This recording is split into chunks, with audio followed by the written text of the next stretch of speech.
जय श्री माताजी. आपण सर्वजण श्रीमाताईंच्या प्रतिमेकडे पाहून प्रणाम करूयात आणि हळुवारपणे बंधन घेऊयात.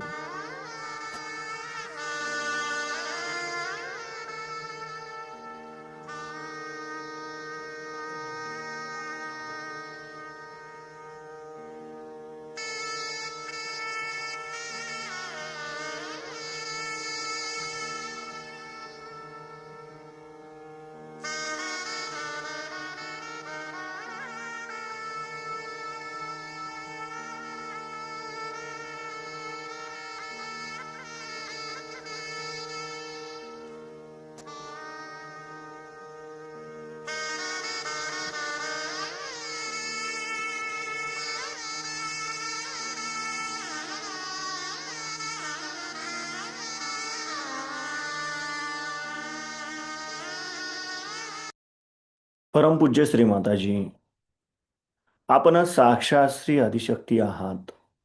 आपल्या परमकृपेत आपल्या निर्मल चरणी ध्यान करण्याची अनुमती आम्हा सर्वांना प्रदान करा. आता आपण हळुवारपणे डोळे मिटूयात. आपला उजवा हात जमिनीवर, डावा हात मांडीवर. आपलं संपूर्ण लक्ष, आपलं संपूर्ण चित्त आपण आपल्या डाव्या हाताच्या तळव्यापासून सहस्रार आणि सहस्रारापासून उजव्या हाताच्या तळव्याद्वारे धरणी मातेकडे असं 7 वेळा नेऊयात.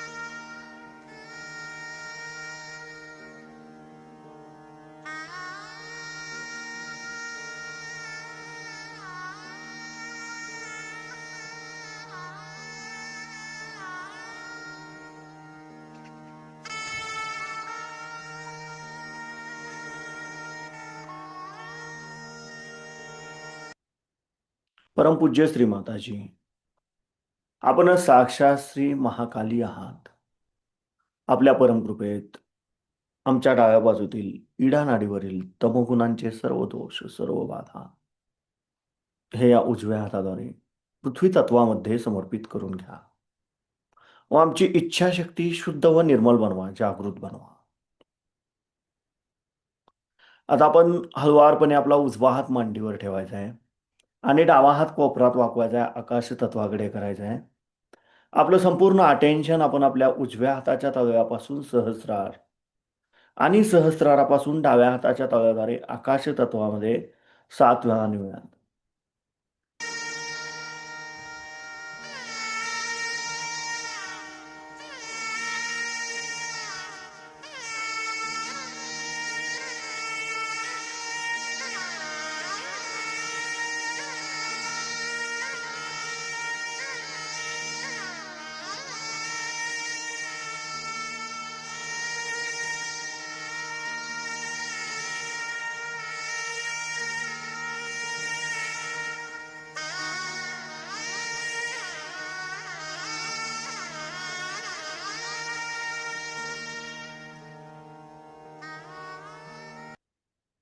परमपूज्य श्री माताजी, आपण साक्षात श्री हनुमानजी आहात. आपल्या परमकृपेत कृपा करून आमच्या उजव्या बाजूतील पिंगला नाडीवरील रजोगुणांचे सर्व दोष, सर्व बाधा हे या डाव्या हाताद्वारे आकाश तत्वामध्ये समर्पित करून घ्या व आमची क्रियाशक्ती शुद्ध व निर्मल बनवा, जागृत बनवा. आता आपण आपले दोन्ही हात मांडीवर ठेवूयात. आपलं संपूर्ण अटेन्शन आपण आपल्या मध्य मूलाधार चक्रामध्ये, जिथे साक्षात श्री गणेशांचं स्थान आहे, तिथे केंद्रित करूयात आणि आपलं चित्त आपण मूलाधार चक्रावर क्लॉकवाईज 7 वेळा फिरवूयात.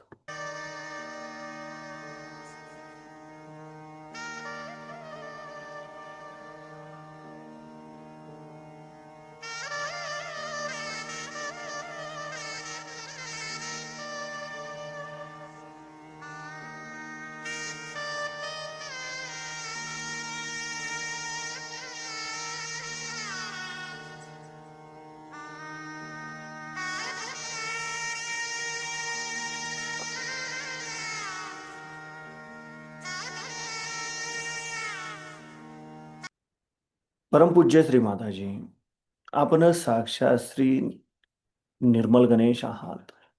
आपण साक्षात श्री कार्तिकेय आहात. आपल्या परमकृपेत आमच्या मुलाधार चक्राच्या उत्थानाच्या आड येणाऱ्या सर्व बाधा, आमच्यामध्ये श्री गणेश तत्व जागृत होण्याच्या आड येणाऱ्या सर्व बाधा, कृपा करून हे या पृथ्वी तत्वामध्ये समर्पित करून घ्या व आमच्यामध्ये श्री गणेश तत्व जागृत करा. आम्हाला श्री गणेशांसारखे अबोधित व पवित्र बनवा, जागृत बनवा. इथे आपण श्री गणेश साक्षात मंत्र घेऊयात. ओम तमेव साक्षात श्री गणेश साक्षात श्री आदिशक्ती माताजी श्री निर्मला देवे नमो नमः.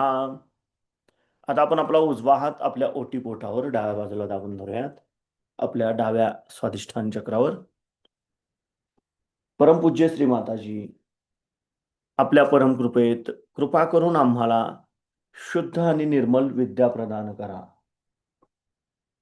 परमपूज्य श्री माताजी, आपल्या परमकृपेत कृपा करून आम्हाला शुद्ध व निर्मल विद्या प्रदान करा. कृपा करून आम्हाला शुद्ध आणि निर्मल विद्या द्या. आता आपण आपला उजवा हात आपल्या मध्य नाभी चक्रावर ठेवूयात. परमपूज्य श्री माताजी, आपल्या परमकृपेत कृपा करून आमच्यामध्ये लक्ष्मी तत्व प्रस्थापित करा. कृपा करून आम्हाला समाधानी बनवा. कृपा करून आम्हाला समाधानी बनवा.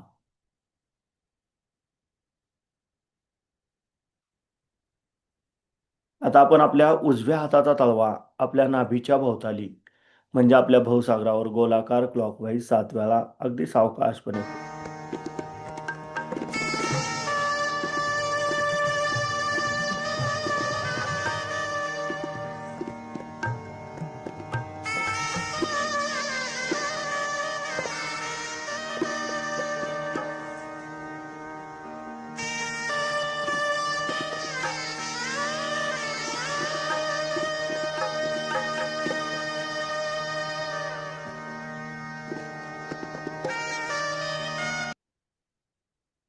परमपूज्य श्री माताजी, आपण साक्षात श्री आदिगुरु दत्तात्रय आहात.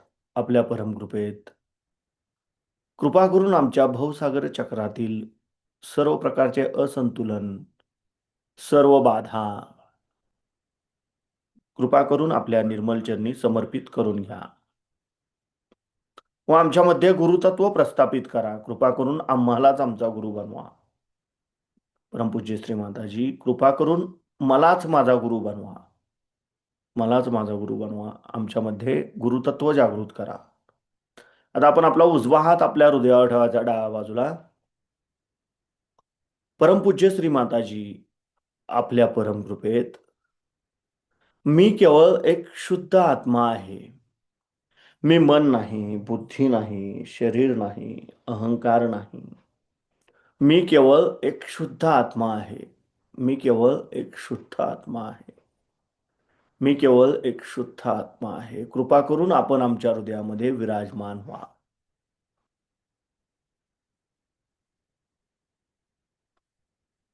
आता आपण आपला उजवा हात आपल्या मानेवर डाव्या बाजूला दाबून धरूयात, आपल्या डाव्या विशुद्धी चक्रावर.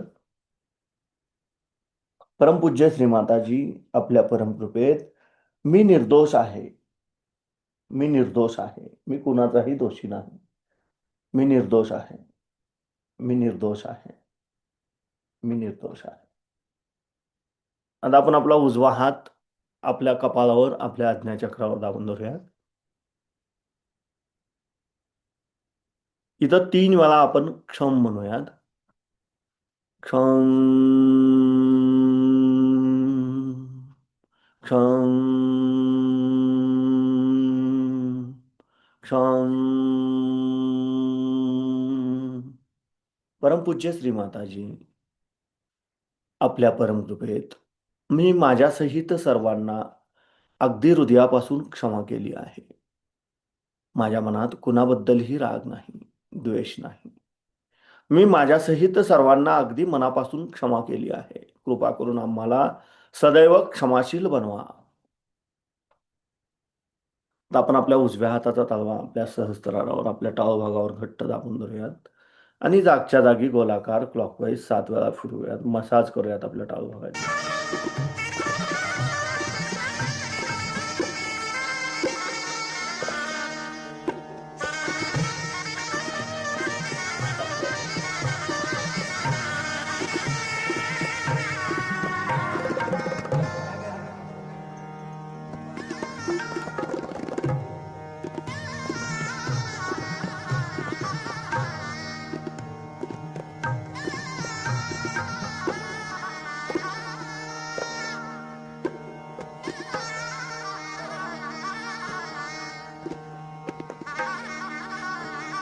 परमपूज्य श्री माताजी, आपण साक्षात श्री आदिशक्ती आहात.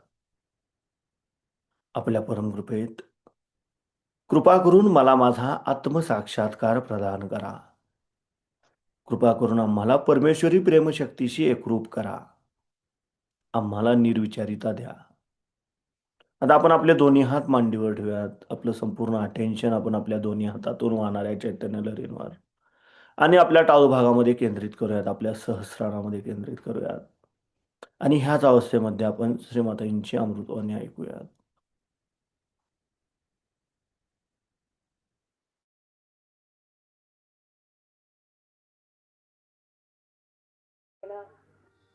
आणि तेही आईच्या रूपाने म्हणजे फार कठीण काम.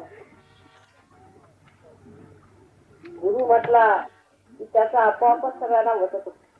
आई म्हटली की प्रत्येक मानवाला असं वाटतं की आपल्या जी हक्काची आई आहे, आपण कसंही तिच्याशी वागलं तरी ती आपल्याला समजतं ना. तेव्हा सहयोग आईच्या रूपाने साध्य करणं तर व्हावंच लागतं. कारण त्याच्याशिवाय होणारच नव्हतं. आईच राहायला पाहिजे, दुसऱ्या कोणाच्या शक्तीतच नव्हतं हे का.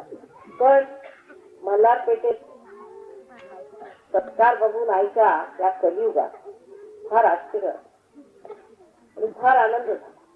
म्हणजे कलियुग बदलून कृतयुगाला सुरुवात झाली आहे असं पंचांगात आहे, ते खरं आहे. ते आज मात्र मला पडलं. आम्ही एक स्त्री आहोत, ते आई आहोत. म्हणजे एक तऱ्हेचा दुबळेपणा आहे हृदयाला. तुमचं काही वाईट झालं तर तेही दुखत, त्याने त्रास. आणि तुमचं चांगलं व्हावं म्हणून इतका आटोकाट प्रयत्न असतो की कसे करून ह्याला एकदा मिळालं पाहिजे. कारण आईला स्वतःच काही नसतं. तिला आपली मुलं ठीक झाली, त्यांना शक्ती मिळाली, त्यांचं जे काही आहे ते त्यांना मिळालं, त्याच्या पलीकडे काही यायला नको. तेव्हा एक फक्त देण्याचं जे काम आहे ते झालं म्हणजे कृतार्थ. त्याच्या पलीकडे आणखीन आम्हाला काही नाही. आपण इतकी मंडळी मल्हारपेठेत सहयोगाच्या कार्यक्रमाला आलात म्हणजे किती भाविक आणि किती सात्विक. परत संत तुकारामांच्या नावाने इथे किती सुंदर शाळा काढलेली आहे. त्याबद्दल मला इथे मुख्याध्यापक नेपथ्य आहेत, ते मला दिसले नाही कोणते आहेत ते, पण त्यांना अत्यंत त्यांचे आभार मानायचे. संत तुकाराम म्हणजे दुसरे कुणी नसून आमचेच आपले स्वतःचेच आहे. त्यांनी सगळ्या सहयोगाची व्यवस्था आधीच करून ठेवली होती. त्याची तयारी आपल्या सर्व कवितेमधनं त्यांनी पसरवून ठेवलेली होती. आज अनेक वेळेला भाषणातून मी त्यांचे उल्लेख करत असते. इतकंच नव्हे पण ही जी मंडळी परदेशातली आली आहे त्यांनी सुद्धा त्यांची भजनं शिकलेली आहेत आणि मराठीत व्यवस्थित म्हणतात. त्यांची भजनं म्हणतात. आता तुम्हाला कधी जर ऐकायला मिळाली तुम्हाला आनंद वाटेल की हे मराठी भाषा शिकून आले आणि मराठी भाषेत संत तुकारामांची भजनं चांगलीच पाठ करून ठेवलेली आहे त्या लोकांनी. त्याचे अर्थ काय आहे, त्याचे अर्थ काय, बुद्धीचा अर्थ काय आहे वगैरे सगळं शिकून झालं. पण आपल्याकडे मात्र थोडं धर्माकडे मनुष्याला जास्त नसते. कारण आपण खरोखर विशेष, जरी आपल्याला एवढी श्रीमंती नसली तरी आपण एक विशेष आहोत. तर ह्या सह्याद्रीच्या पठारावर आपल्याला माहिती आहे की 3.5 एतोळे घालून विश्वाची कुंडलिनी बसलेली आहे. 3.5 पीठं जी आहेत ती ह्या आपल्या महाराष्ट्रात. इतकं सगळे पण अष्टविनायक सुद्धा या महाराष्ट्रात. म्हणजे आपल्याला पृथ्वीचं फार मोठं देण आहे आणि फार महत्वाची आपली भूमी आहे. आणि ह्या भूमीवर तुम्ही जन्मल्यामुळे ह्या भूमीचं जे दान आहे ते तुम्हाला रात्रंदिवस मिळत असते. ह्याचं जे काही खाणं पिणं वगैरे आहे ते सगळं तुम्हाला व्यवस्थित ते सगळं मिळालेलं आहे. हे सस्यश्यामला भूमीमध्ये इथे आपण आता इतक्या भरभराटीला आलो की आपल्याला आश्चर्य वाटेल. माझी आई नगरची होती आणि तिच्यावरील श्रीमंत होते. ते मुंबईला जायचे आणि तिथून द्राक्ष घेऊन यायचे. चमनचे द्राक्ष घेऊन यायचे. आणखी फक्त तिलाच खायला मिळायचे आणि इतर मुलींना खायला मिळत नसे. तर जेव्हा लग्न होऊन ती नागपूरला गेली तर मला सांगत होती की बाई मला एक वाटलं की आमच्या नगरच्या लोकांना कधी द्राक्ष खायला मिळाली नाही. त्यांनी कधी द्राक्ष पाहिली नाही. तिथे जर कोणाला द्राक्ष खायला मिळाले तर किती बरं होईल. फक्त म्हणजे तुम्ही काळजी करू नका. आणि आज बघा केवढी सुबत्ता तुमच्याकडे किती फरक झालेला आहे. आज त्या नाही आहेत पण त्या लोकांच्या सगळ्याच्या आत्म्याला किती आनंद झाला असेल. त्या जेवढी सुबत्ता आहे लोकांमध्ये पण सुबत्तेवरून धर्म वाढला पण परमेश्वरावरची भक्ती वाढली पाहिजे. परमेश्वराचं साम्राज्य हे विकास केला पाहिजे. पण सुबत्ता आल्यावर माणसाला फक्त मीच हे केलं. पण मनुष्य काय करू शकतो तुम्ही सांगा. जर एखादं झाड पडलं आणि नेलं तर त्याचं तुम्ही फर्निचर करू शकता. पण एका बिला तरी तुम्ही रोखू शकता का? किंवा एका फळाचा तुम्ही म्हणाल तर बी काढू शकता. पण एका फुलाला तुम्ही फळ करू शकता का? काहीच करू शकत नाही. सर्व जिवंत कार्य हे परमेश्वराच्या शक्तीने होते. ही परमेश्वराची जिवंत शक्ती आहे. त्यानेच आपल्याला मानवता केले आणि ते सहजच केले. ग्रह म्हणजे तुमच्या बरोबर जन्मलेला असा हा युगाचा अधिकार आहे की तुमच्यावर एक कुंडलिनी आहे. त्याबद्दल ज्ञानेश्वरांनी सांगितलेलं आहे. अनादी काळापासून चाललेलं आहे. सगळे सहजच व्यवस्था आहे. ही सर्व सृष्टीची रचना सहज आहे. तसं तुमचं हे मानव होणं सुद्धा सहज आहे आणि त्या पलीकडे अति मानव होणं सुद्धा सहज. काही त्याला कर्म करत नाही, काही त्याला पण प्रत्येक वेळेला जेव्हा जेव्हा असं काही झालेलं आहे तेव्हा एकाला कुणाला तरी येऊन हे कार्य करावं लागतं. त्यात आता आमची नेमणूक झाली आहे म्हणून हे आता कार्य होत आहे. तरी अनेकांनी ह्याचा फायदा घ्यावा. स्वतःला अति मानव करून घ्यायचं. ते सगळं आपल्यामध्ये आत्मा आपल्यामध्ये आहे आणि कुंडलिनी आपल्यामध्ये आहे. फक्त कुंडलिनीचा संबंध आत्म्याशी झाल्याबरोबरच त्या सर्वव्यापी शक्तीबरोबर आपला संबंध होऊन आता असं गारगार वाहूया. डोक्यातून इथून रबर रंगात असं गारगार वाहूया. आता 6व्या अध्यायामध्ये का सांगितलं की तो व्यर्थ आहे. कदाचित काही ब्राह्मणांनी ह्यांना काही मिळू नये म्हणून सांगितलं असेल किंवा का सांगितलं मला समजत नाही. पण कुंडलिनीच्या नावावर सुद्धा अत्यंत गोंधळ लोकांनी करून ठेवले. कारण ज्यांना अधिकार नाही त्यांनी हे कार्य करायचं नाही. अधिकार हा परमेश्वराचा नाही. अशा माणसाला ते पावित्र्य असावा. ज्या माणसामध्ये स्वतःचं पावित्र्य नाही तो दुसऱ्यांच्या कुंडलिनीला हात कसा घालू शकतो. कारण कुंडलिनी ही तुमची अतिपवित्र अशी आई आहे आणि ती प्रत्येकाजवळ आहे. तिला तुम्ही मलिन नाही करू शकता. ती अत्यंत पवित्र अशी तुमची शुद्ध इच्छा. बाकी सर्व तुमच्या इच्छा विकृत होता पण ती शुद्ध इच्छा परमेश्वराला मिळवण्याची जी शुद्ध इच्छा आहे ती तिथे सारखी नसेल. आणखी म्हणून तिला म्हणतात ती सुट्टा असते. कारण अजून तिचं जागरण झालेलं नाही आणि ते जागरण तेव्हाच होऊ शकेल जेव्हा त्या कुंडलिनीला हे कळेल की समोर कोणीतरी अशी व्यक्ती आहे जी त्या कुंडलिनीच्या कार्याला जाते. आता आमच्यामुळे म्हणा किंवा इतर सहयोगांच्यामुळे इतर पुष्कळ लोक पार झाले. त्यातले काही लोक झाले आणि बरेच सहयोगी लोकांनी इथे येऊन एवढं मोठं इथे परत कार्य सुरू केलेलं आहे. आता असंच मल्हारपेठेत मग पुढे असं वाढत हे सहयोगाचं कार्य सुरू केलं होतं आणि हे पसरणारच. कारण ह्याबद्दल पूर्वी हजारो वर्षापूर्वी भाकीत झालेलं आहे. हे भाकीत म्हणजे आपल्याला आश्चर्याचे की भृगुमुनी हे हजारो वर्षापूर्वी 16-17 हजार वर्षापूर्वी म्हणतात लिहून गेले. आता त्यांचे किती हजार वर्ष झाले त्याबद्दल वाद घालण्यापेक्षा असं त्यांनी पुष्कळ जुनं नाडी ग्रंथामध्ये लिहून दिलेलं आहे की 1970 सालापासून हे कार्य सुरू होणार आहे. आणि सहजयोगा 1970 सालापासून सुरू झाला आणि त्यात सहजोगाची कुंडलिनी जागृत होऊन आणखी सगळ्यांना हे परमेश्वराचं जे ज्ञान आहे ते मिळणार. आता जसं सांगितलं की तुकारामांनी काय वाचन केलं ना ती गोष्ट खरी आहे. रामदासांचं काही वाचन झालेलं कुठे पाहण्यात आलं. कोणत्या शाळेत ते गेले नाही. चोखा मेळा झाले किंवा कुणीही झाले. सखुबाई झाल्या किंवा नामदेव झाले त्यांनी कोणत्या शाळा युनिव्हर्सिटी पाहिल्या नव्हत्या. पण शाळा युनिव्हर्सिटीत जाणं वाईट आहे असं मी म्हणत नाही. पण शाळा युनिव्हर्सिटीत जाऊन तुम्ही परमेश्वराच्या वर होतो.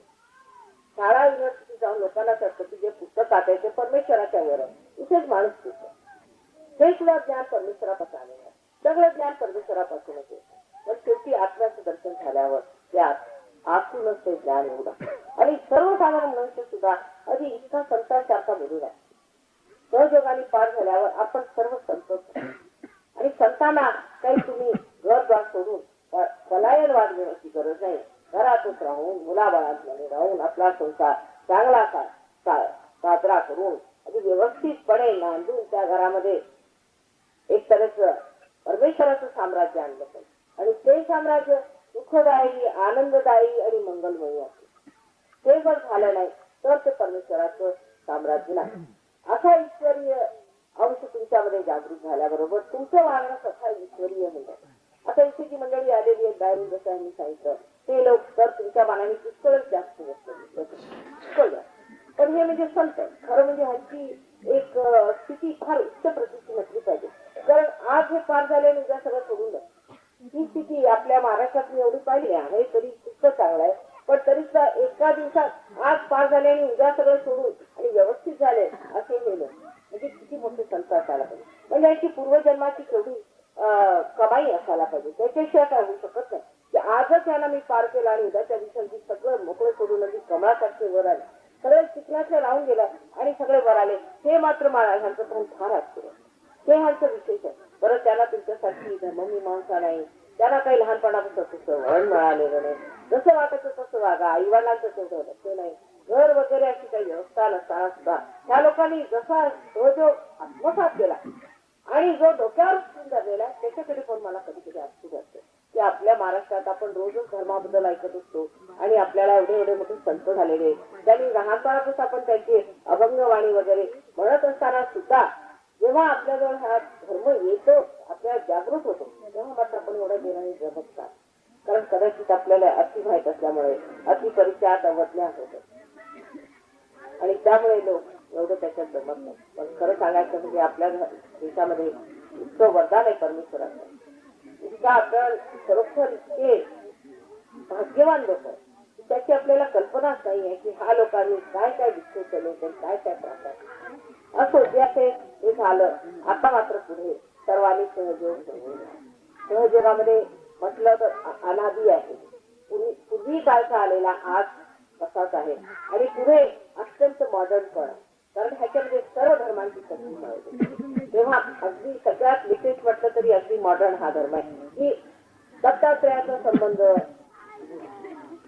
रामाशी काय आहे, दत्तात्रयाचा संबंध मोहम्मदाशी काय आहे, त्याचा संबंध इतर गुरु लोकांशी काय आहे, सर्व जगातले गुरु हे कोण कोण दत्तात्रयाचे अवतरण झाले, हे सगळं काही संजोग असेल. मग सीतेला झालेली 2 मुलं लव आणि कुश, त्यांचं काय झालं, हे कुणाचे अवतरण आहे, त्यांची अवतरणं काय झाली, ते पुढे बुद्ध महावीर कसे झाले वगैरे सगळं काही तुम्हाला सहयोगात ठरते. आणि बरं, हे जे आपण काय बोलत आहोत आजपर्यंत बोलायचं भाषा बोलायचं तरी, पण आता मात्र हे तुम्ही सिद्ध करू. एक मनुष्य मुसलमान होते, इराणात आले डॉक्टर, त्याला पोटाचा भयंकर कॅन्सर झाले. तर मी त्याला म्हटलं की तुम्ही दत्तात्रयाला मानता का? ते म्हणे नाही, आम्ही फक्त मोहम्मद साहेबांना मानतो. पण म्हटलं ते एकच होते, ते आम्ही मानायचं आहे. आम्ही फक्त मानतो ते फक्त मोहम्मद साहेबांना, बाकी आम्ही कोणाला मानतो. म्हटलं जर तुम्ही हे मानलं नाही तर मी सिद्ध शिकवू शकत नाही, म्हणूनच तुम्हाला पोटाचा कॅन्सर. तर ते काय म्हणायचं आहे. म्हटलं पण तुम्ही आता घरी जा, मग मी पुढे काय करू शकत आहे, माझे मी हात टेकले तुमच्याकडे. तर त्यांच्या बायकोला थोडं छानपण आलं. 8 दिवसांनी परत घेऊन आली. त्या काही मरायला टेकले, तो आता तुम्ही काय म्हणाला आई तेच. मी म्हटलं आता म्हणा तुम्ही की मोहम्मद तुम्ही दत्तात्रय आहेत का असा प्रश्न विचारा. मोहम्मद साहेब तुम्ही दत्तात्रय आहात का असे प्रश्न विचारा. करता करता त्यांचा कॅन्सर एकदम असं आम्ही तुम्हाला सिद्ध करू दाखवू. आता कुंडलिनी जागू समजा, जर ही कुंडलिनी इथे येऊन अडकली तर हे कोणतं चक्र आहे? आता तिथे अडकली तर कोणतं नाव घेतलं पाहिजे? ते जगदंबेचं नाव. आता जर जगदंबेचं नाव तुम्ही आधीपासून तुझीच घेत असता, आता पुष्कळांना आहे आणि हा मंत्र घेतला, आम्ही तो मंत्र घेतला, आम्ही रामाचा मंत्र घेतला आणि आम्हाला काय आजार आहे दबाण कोण आहे?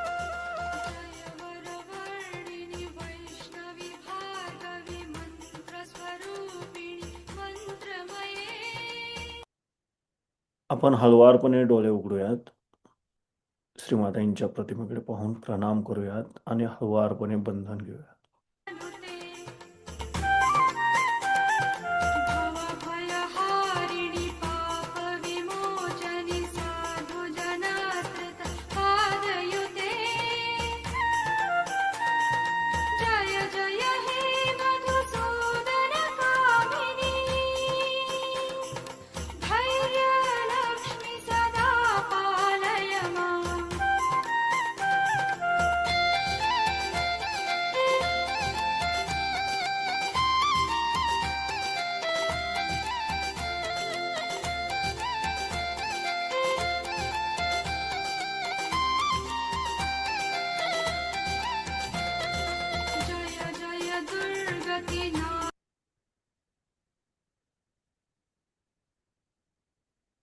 परमपूज्य श्री माताजी, आपणच करते आहात, आपणच करविते आहात. आपणच आमच्याकडून आज हे ध्यान सत्र करून घेतलेत. त्याबद्दल आम्ही आपले कोटी कोटी ऋणी आहोत. कृपा करून आमच्याकडून ह्याचप्रमाणे दररोज निर्विचारतेमध्ये ध्यान करून घ्या व आम्हाला सदैव संतुलन प्रदान करा.